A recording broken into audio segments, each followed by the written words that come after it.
I'm Andrew Shepard, I'm a game master. Welcome to the Escapery.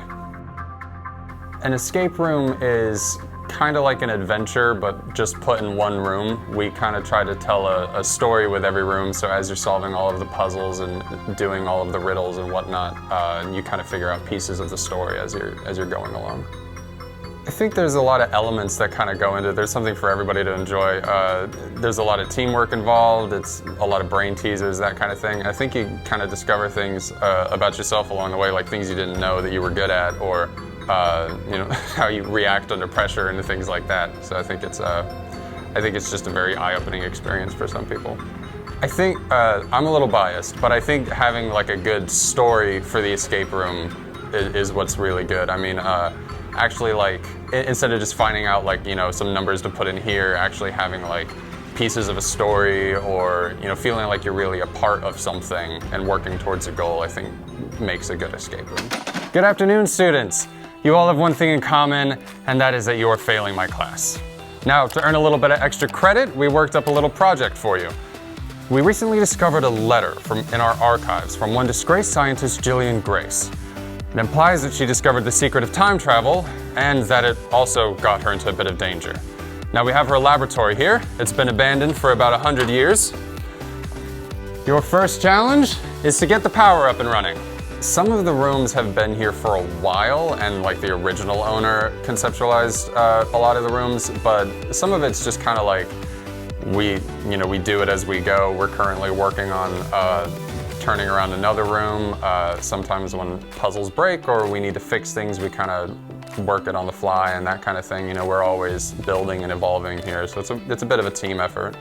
There's a lot of like, if there's like sounds and visuals, we have to cue those up. There's a lot of like, you trigger this magnet, which activates this kind of cue, although some rooms are a little bit more analog, where it's just like keys or combinations and that kind of thing. And for that, we're pretty hands-off, because you're doing all of the work for us. But on the most part, we are kind of just sitting with a walkie-talkie and looking through security cameras and making sure you don't hurt yourself or you don't break anything. Adults are more temperamental than children. Kids, something won't work and they'll just move on to something else, but adults will like try to shove their version of reality onto whatever it is. So it's kind of, I would say the most shocking thing is that like adults can really act like children when they're frustrated. Our easiest room is LeFou. It's easiest because you get unlimited clues, and that's sort of like, we lock you in a theater that's burning down, and we play some like old vaudeville tunes while you're going around this theater trying to find some like hidden entrances and exits and that kind of thing.